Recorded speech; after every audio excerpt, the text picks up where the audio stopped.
Hello students, कैसे हैं आप सब। उम्मीद है आप सब अच्छे होंगे। आईसीटी वर्चुअल क्लासरूम में आप सबका स्वागत है। मैं विकास। क्लास 10th का मैथ्स हम करेंगे और चैप्टर है स्टूडेंट्स त्रिकोणमिति के कुछ अनुप्रयोग, यानी सम एप्लीकेशंस ऑफ ट्रिग्नोमेट्री। तो ये चैप्टर लगभग आपका कंप्लीट होने वाला है, क्योंकि बहुत सारे क्वेश्चंस हम यहाँ पे कर चुके हैं। जो लास्ट के जो कुछ क्वेश्चंस हैं वो उम्मीद करता हूँ कि आप खुद उनको कर पाएंगे। ठीक है, तो ये एक क्वेश्चन था, इसका आंसर मैं आपसे चाहता हूं, आपसे जानना चाहता हूं। तो इस क्वेश्चन में देखिए क्या लिखा गया है, उसके अकॉर्डिंग हमने यहाँ पे डायग्राम्स बना दिए हैं और उसकी मदद से आपको क्या फाइंड आउट करना है, distance between the two ships, दो जहाजों के बीच का जो डिस्टेंस है वो फाइंड आउट करना है। और अगर आप चाहते हैं एक बार और मैं इस क्वेश्चन को एक्सप्लेन कर दूं तो वो भी कर लेते हैं यहाँ पे, बट करना आपको है स्टूडेंट्स। ठीक है, देखिए अभी डायरेक्टली अगर आप इसको कॉपी करना शुरू कर देंगे उसका कोई फायदा नहीं है, क्योंकि पहले आप समझेंगे, उसके बाद आपको धीरे धीरे पता लगेगा कि भाई ये क्या चीज बनी हुई है। इसीलिए पहले यहाँ ध्यान दीजिए स्टूडेंट्स। ठीक है, आप कॉपी बाद में कर लेना, नोटबुक में बाद में उतारना, क्योंकि आपको समय दूंगा मैं कॉपी करने के लिए, ऐसा नहीं है। तो पहले समझिए आप कि क्या लिखा गया है यहाँ पे। तो पेन अभी रख दीजिए, अभी कॉपी करना बंद कर दीजिए। यहाँ पे देखिए, as observe from the top of 70 metre high lighthouse from the sea level, the angles of depression of two ships are 30 degree and 45 degree. तो स्टूडेंट्स यहाँ पे देखिए क्या बात की गई है, एक लाइट हाउस की बात की गई है। देखिए मान लीजिए ये समुद्र है, ठीक है, जो ब्लू कलर से आपको दिख रहे हैं निशान, वो समुद्र है, इसके किनारे पे एक लाइट हाउस बना हुआ है। लाइट हाउस क्या होता है, अब वो चीज हम समझते हैं। तो लाइट हाउस एक टावर टाइप का होता है जो समुद्र के किनारे पे होता है, और समुद्र में जो शिप आती हैं उनको अलर्ट करने के लिए, उनको देखने के लिए वो टावर बनाया जाता है। क्लियर है, तो ये एक टावर हो गया, लाइट हाउस इसको बोलते हैं। और इसकी टॉप से दो शिप्स दिख रही हैं, और दोनों शिप्स का क्या है, एंगल ऑफ डिप्रेशन दोनों शिप्स पे कितने कितने बन रहे हैं, 30 डिग्री एंड 45 डिग्री। और एक चीज यहाँ पे देखिए, if one ship is exactly behind the other on the same side of the light house, find the distance between two ships. तो यहाँ पे लाइट हाउस के एक ही तरफ, ठीक है, एक साइड पे दोनों शिप हैं, एक के पीछे एक है, मतलब इन दोनों शिप में बस थोड़ा बहुत डिस्टेंस होगा। जितना भी डिस्टेंस है वो आपको फाइंड आउट करना है कि भाई दोनों शिप एक दूसरे से कितनी दूरी पे हैं। लाइट हाउस से नहीं पूछा गया है, एक दूसरे से पूछा गया है कितनी दूरी पे हैं। तो ये डायग्राम कुछ इस तरह से बनाया है। देखिए ये मान लीजिए लाइट हाउस है, ठीक है, लाइट हाउस के टॉप पे कोई खड़ा है, वहां से दोनों शिप को देख रहा है। ये बना दी मैंने हॉरिजॉन्टल लेवल बना दिया, ठीक है, हॉरिजॉन्टल लाइन। अब जो हमारा एंगल ऑफ डिप्रेशन, यानी हिंदी में उसको बोलते हैं अवनयन कोण। तो अवनयन कोण कहाँ से बनता है, हॉरिजॉन्टल लेवल और लाइन ऑफ साइट के बीच में बनता है। ठीक है स्टूडेंट्स, तो देखिए जो इस शिप पे जब वो देख रहा है तो एंगल ऑफ डिप्रेशन बन रहा है 30 डिग्री, जब इस शिप पे देख रहा है तो angle of depression 45 degree, 45 degree बन रहा है। तो अगर मैं ट्रायंगल की फॉर्म में, त्रिभुज की फॉर्म में इसको बनाता हूं, तो ये राइट एंगल ट्रायंगल बनेगा, और इसका नाम दे दिया एबीसी। जो ये पॉइंट सी है स्टूडेंट्स, ये तो है, ये वाली शिप को रिप्रेजेंट कर रहा है। पॉइंट डी है, ये इस शिप को रिप्रेजेंट कर रहा है। और पॉइंट बी है, ये लाइट हाउस के बेस को रिप्रेजेंट कर रहा है। और जो पॉइंट ए है स्टूडेंट्स, ये लाइट हाउस के टॉप को रिप्रेजेंट कर रहा है। अब देखिए इस ट्रायंगल के अकॉर्डिंग जो ये लाइट हाउस की हाइट है वो 75 मीटर है। इसको तो हम बोलेंगे परपेंडिकुलर, क्या बोलेंगे, परपेंडिकुलर। और जो ये बीसी है या बीडी है, इनको बोलेंगे बेस, ठीक है, और इसको बोलेंगे हाइपोटेन्यूज। क्या बोलेंगे, हाइपोटेन्यूज यानी कर्ण।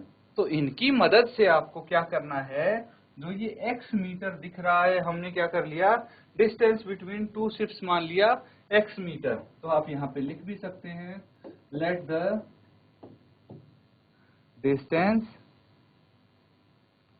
Between the two ships is equal to x metre. तो x मीटर मान लिया, तो शिप्स के बीच का डिस्टेंस स्टूडेंट्स, यही आपको फाइंड आउट करना है।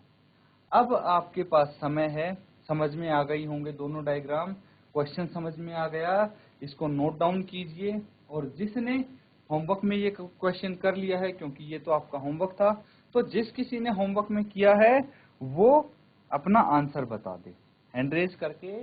माइक अपने पास रखिए स्टूडेंट्स, ताकि आप फटाफट अपना आंसर बता पाएं।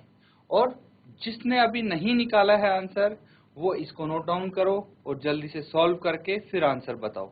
अगर आपको कुछ पूछना है इस चैप्टर से रिलेटेड, कोई भी क्वेश्चन हो, तो आप हैंड रेज करके अपना क्वेश्चन पूछ सकते हैं या चैट के माध्यम से पूछ सकते हैं। अब जल्दी से आप 2 से 3 मिनट के अंदर इस क्वेश्चन को सॉल्व करो और आंसर बताएंगे। जैसे ही आपका आंसर आ जाएगा, आप हैंड रेज करेंगे, तब आंसर बताएंगे आप।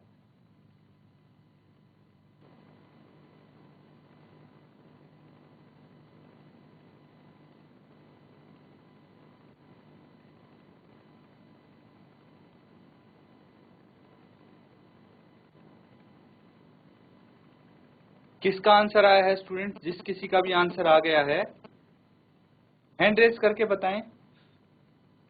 सॉल्व हो गया आपका? देखिए, दोनों ट्रायंगल का यूज आपको करना पड़ेगा। ABD एंड ABC दोनों त्रिभुजों का इस्तेमाल करके आप इसका आंसर निकाल पाएंगे। तो GIC नारायण कोटी, बेटा किसका आंसर आया है? किसी भी बच्चे का अगर आंसर आया हो तो जल्दी से बताइए मुझे, हैंड रेज करिए आप, अगर आपने सॉल्व किया है तो ये। एंड GIC खयालू खेत, GIC खालू खेत,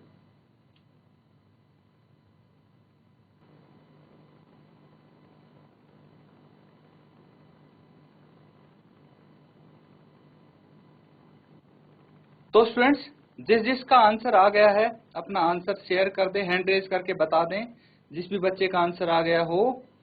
और यहाँ पे ध्यान देंगे। अब हम इसको सॉल्व करेंगे। अपनी नोटबुक में आप चेक कर सकते हैं कि आपने किस तरह से किया है और क्या आपका आंसर ठीक आया है। देखिए, यहाँ पे एक ट्रायंगल लेंगे ABD, ठीक है। तो सबसे पहले आप लिखेंगे in triangle ABD, in triangle ABD। तो त्रिभुज ABD में आप क्या करेंगे? त्रिभुज ABD में परपेंडिकुलर बटे base is equal to tangent theta होता है। ये सबको पता है। मैंने परपेंडिकुलर और बेस यानी लंब और कर्ण का क्यों इस्तेमाल किया, लंब और आधार का, क्योंकि ये लंब हो गया और ये आधार हो गया ABC में, ठीक है। तो ABD, ठीक है, ABD में ये लंब ये आधार, तो इसकी मदद से देखिए हमें लंब की वैल्यू पता है। लंब कितना है यहाँ पे? 75 है। आधार नहीं पता, तो आधार निकाल सकते हैं इजीली, क्योंकि थीटा 45 है। तो ABD में लंब क्या है? AB और आधार है BD। टेंजेंट थीटा कितना है? 45 डिग्री, ठीक है, 45 डिग्री।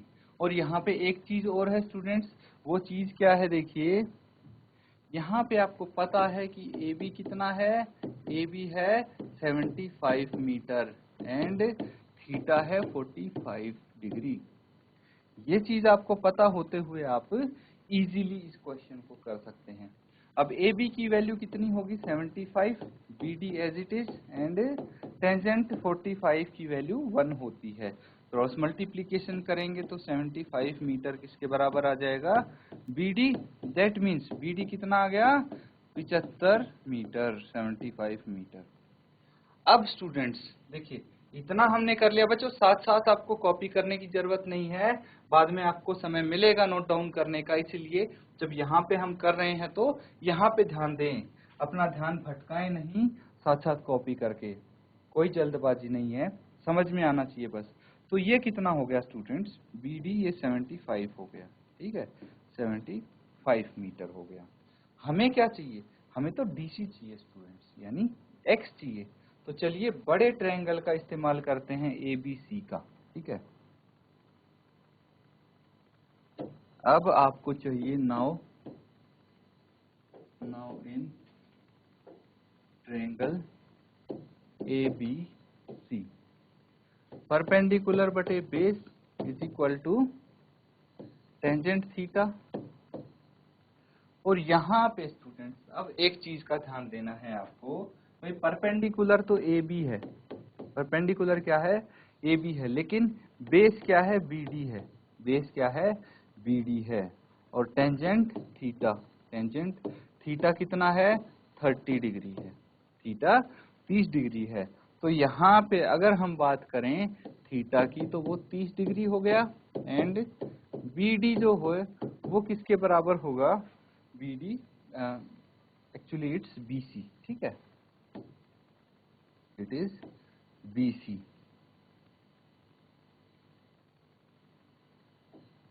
ये बी सी होगा,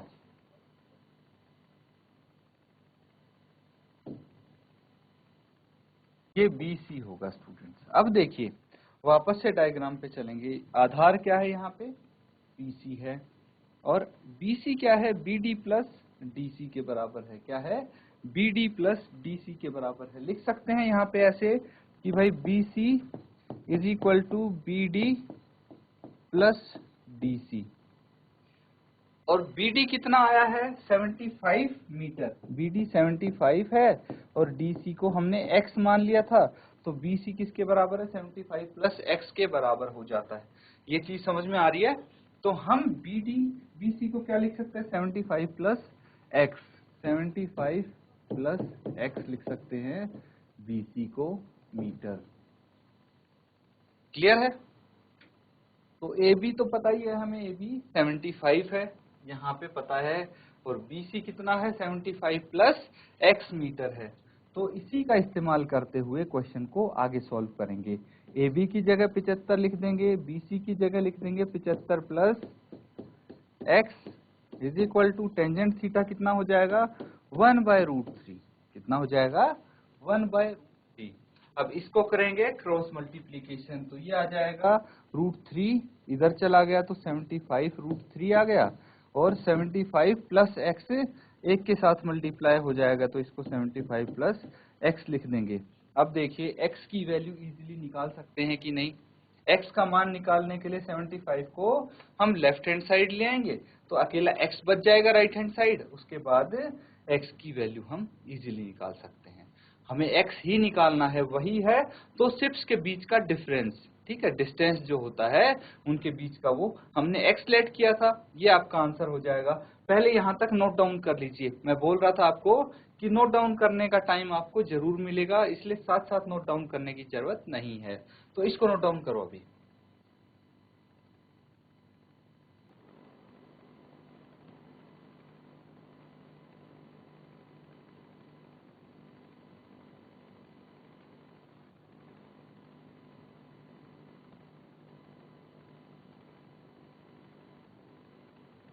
तो स्टूडेंट सबने नोट डाउन कर लिया यहां तक, आगे कंटिन्यू करेंगे इसको। अब मैंने क्या किया, 75√3 था, 75√3 इज इक्वल टू क्या था, 75 प्लस एक्स, 75 प्लस एक्स यही था। अब 75 को लेफ्ट हैंड साइड ले आएंगे, क्या आ जाएगा यहाँ पे, 75 को अगर मैं लेफ्ट हैंड साइड लेके आया तो साइन चेंज हो जाएगा, ये -75 इज इक्वल टू एक्स, यही हो जाएगा।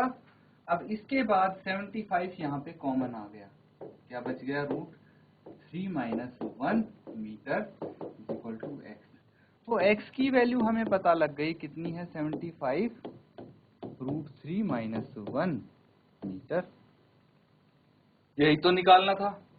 ये आंसर तो आ गया, लेकिन प्रॉपर फॉर्म में कैसे लिखा जाएगा वो हमें क्वेश्चन से देखना पड़ेगा। क्या पूछा था, the distance between the two ships, बस यही आप आंसर लिख देंगे। क्या लिखेंगे, देखिए, the distance between the two ships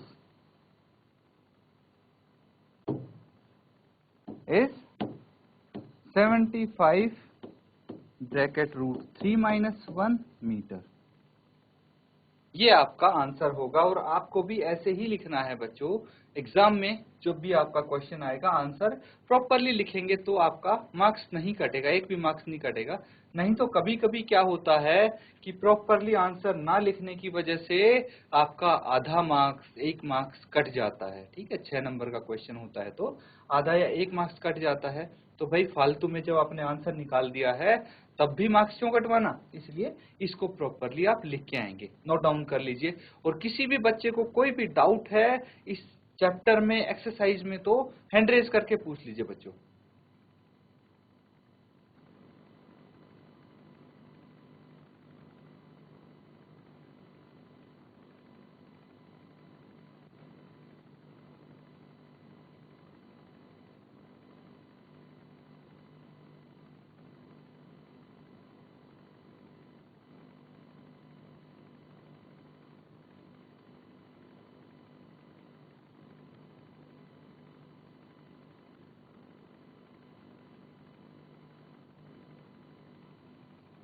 तो स्टूडेंट्स सबने नोट डाउन कर लिया है तो अगला क्वेश्चन करेंगे। अब देखिए,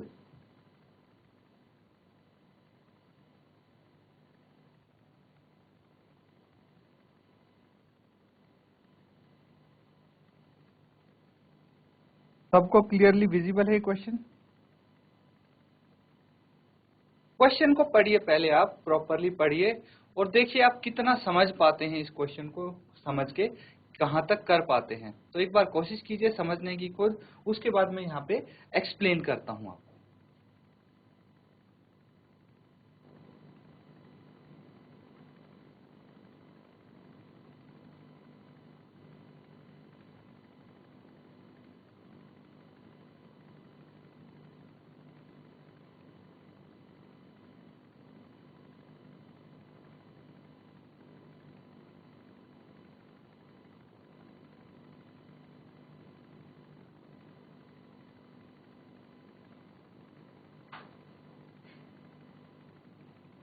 देखिए स्टूडेंट्स, अब मैं एक्सप्लेन करूंगा आपको ये क्वेश्चन, अच्छे से समझना इसको। और ये आपको होमवर्क में करना है, इसीलिए जितना मैं समझाऊंगा उसको अच्छे से समझना। होमवर्क में अपने आप कर पाओगे इस क्वेश्चन को। यहाँ पे आपको क्या बोला गया है कि भाई a 1.2 metre tall girl spots a balloon moving with the wind in a horizontal line at a height of 88.2 metre from the ground. तो एक लड़की है, ठीक है, लड़की की हाइट कितनी है? 1.2 मीटर। मान लीजिए यहाँ पे एक लड़की खड़ी है और इसकी हाइट है 1.2 मीटर।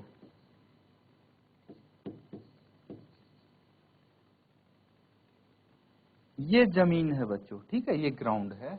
ग्राउंड पे ये लड़की खड़ी है और इसकी हाइट जो है वो 1.2 मीटर है। 1.2 मीटर टाल गर्ल बोला गया है। Spots a moving balloon with the wind in a horizontal line at a height of 88 metre 88.2 metre from the ground. तो ये क्या बोल रही है कि भाई कोई हॉट एयर बलून है, ठीक है, कोई बलून जो ऊपर देखे होंगे आपने, हॉट एयर बलून उड़ते हुए जाते हैं, या फिर कोई भी एक बलून है, ठीक है। और ये बलून ग्राउंड से कितनी हाइट पे है ये भी आपको बताया गया है कि भाई 88.2 मीटर फ्रॉम द ग्राउंड। तो ग्राउंड से इस बलून की जो हाइट है वो है 88.2 मीटर, 88.2 मीटर। तो ये लड़की जब इसको देखती है मूविंग, ये विंड के साथ मूव कर रहा है स्टूडेंट्स, ठीक है।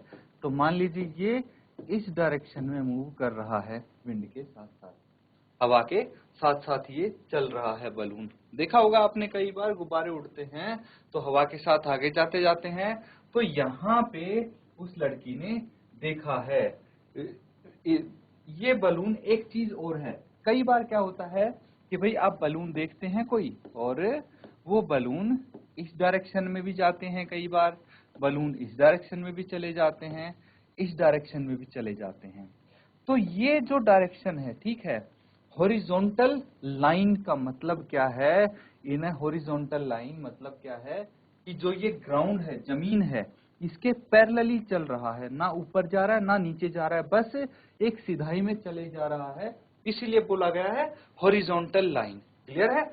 तो हॉरिजॉन्टल लाइन पे 88.2 मीटर की ऊंचाई पे ये बलून उड़ रहा है। उस लड़की ने देखा the angle of elevation of the balloon from the I of the girl at any instant is 60 degree. तो भाई जिस इंस्टेंट पे उस लड़की ने देखा है इस बलून को, तो एंगल ऑफ एलिवेशन कितना है, 60 डिग्री है। अब एंगल ऑफ एलिवेशन को हिंदी में बोलते हैं उन्नयन कोण, ठीक है। उन्नयन कोण किसके साथ बनता है स्टूडेंट्स, जो हॉरिजॉन्टल लाइन होती है हमारी, हॉरिजॉन्टल लेवल जो होता है, ये हो गया हॉरिजॉन्टल लेवल। हॉरिजॉन्टल लेवल के साथ ये एंगल ऑफ एलिवेशन बन जाता है। दैट मीन्स यहां से यहां तक ये जो 60 डिग्री का कोण है, इन दोनों लाइन के बीच में बनेगा। इसको क्या बोलेंगे, लाइन ऑफ साइट, दृष्टि रेखा। जो लाइन हमारी आंख से लेके वस्तु तक जाती है, ऑब्जेक्ट तक जाती है, इसके बीच में फॉर्म होते हैं, इसको बोलते हैं लाइन ऑफ साइट, दृष्टि रेखा। मतलब जहां पे हम देख रहे हैं एक सीधी लाइन खींच जाती है, उसको बोलते हैं हॉरिजॉन्टल लाइन, दृष्टि रेखा, लाइन ऑफ साइट। लेकिन हॉरिजॉन्टल लाइन क्या होती है भाई, जहां हम खड़े हैं, हमारी आंखें जहां पे हैं, जहां से हम किसी चीज को देख रहे हैं, ग्राउंड के पैरेलल अगर कोई लाइन बनाए तो उसको बोलते हैं हॉरिजॉन्टल लेवल। हॉरिजॉन्टल मतलब जमीन के पैरेलल, समांतर। अब देखिए स्टूडेंट्स, ये 60 डिग्री है अभी तक, लेकिन क्या हुआ कि भाई कुछ समय बाद, after some time the angle of elevation reduce to 30 degree. उन्नयन कोण कुछ टाइम बाद कितने डिग्री हो गया, 30 डिग्री हो गया स्टूडेंट्स। ऐसा क्यों हुआ, क्योंकि ये बलून उड़ के यहां तक जा चुका था। तो अब जो एंगल ऑफ एलिवेशन है वो यहां से 30 डिग्री है, 30 डिग्री है। भाई पहले 60 डिग्री था, जितना हम ऊपर देखेंगे उतना ही एंगल ऑफ एलिवेशन बड़ा दिखेगा, जितना हम नीचे देखेंगे उतना ही धीरे धीरे एंगल ऑफ एलिवेशन घटता जाएगा, और एंगल ऑफ एलिवेशन 0 हो जाएगा जब हम हॉरिजॉन्टल लेवल पे देखने लगेंगे, मतलब बिल्कुल सामने देखने लगेंगे। और जैसे जैसे हम ऊपर देखते जाएंगे एंगल ऑफ एलिवेशन बढ़ता जाएगा, जैसे जैसे हॉरिजॉन्टल लेवल से हम नीचे देखते जाएंगे एंगल ऑफ डिप्रेशन बढ़ता जाएगा। ठीक है स्टूडेंट्स, ये बिल्कुल बेसिक चीज है। अब देखिए, यही बताया गया है इस क्वेश्चन में, find the distance travelled by the balloon during the interval. ये आपको पूछा गया है। क्या पूछा गया है कि भाई इस बलून ने यहां से यहां तक कुछ दूरी तय की है, ठीक है, इसको हम d मान लेते हैं। तो ये d क्या है, d की वैल्यू आपको बतानी है, डिस्टेंस बताना है कि कितनी दूरी इस बलून ने यहां से लेके यहां तक तय की गई है, मतलब इन दोनों का डिस्टेंस क्या है। बहुत आसानी से पता लगा सकते हैं स्टूडेंट्स आप। ये कितना है, 88.2 मीटर, ठीक है, 88.2 मीटर। अब देखिए कैसे आसानी से पता लगा सकते हैं, वो मैं आपको थोड़ी सी और यहाँ पे हिंट दे देता हूँ। भाई आपको क्या करना है, दो ट्रायंगल्स लेने हैं, ठीक है, ट्रायंगल्स लेने हैं। देखिए हम इस, एक तो ये मान लेते हैं ट्रायंगल ए, ठीक है, यहां से यहां तक ये बी, ठीक है, और ये सी, ये डी। क्लियर है स्टूडेंट्स? अब इनकी मदद से देखिए हम क्या करेंगे, यहां से हॉरिजॉन्टल लेवल से लेके बलून तक की हाइट निकाल लेंगे, क्योंकि नीचे की हाइट का हमारा कोई यूज नहीं होगा। भाई हॉरिजॉन्टल लेवल से ही तो ऊंचाई लेंगे हम, तो इस ट्रायंगल में तो वही पार्ट इंक्लूडेड है। तो हम क्या करेंगे, 88.2 में से 1.2 मीटर घटा देंगे, ये आ जाएगा 87 मीटर।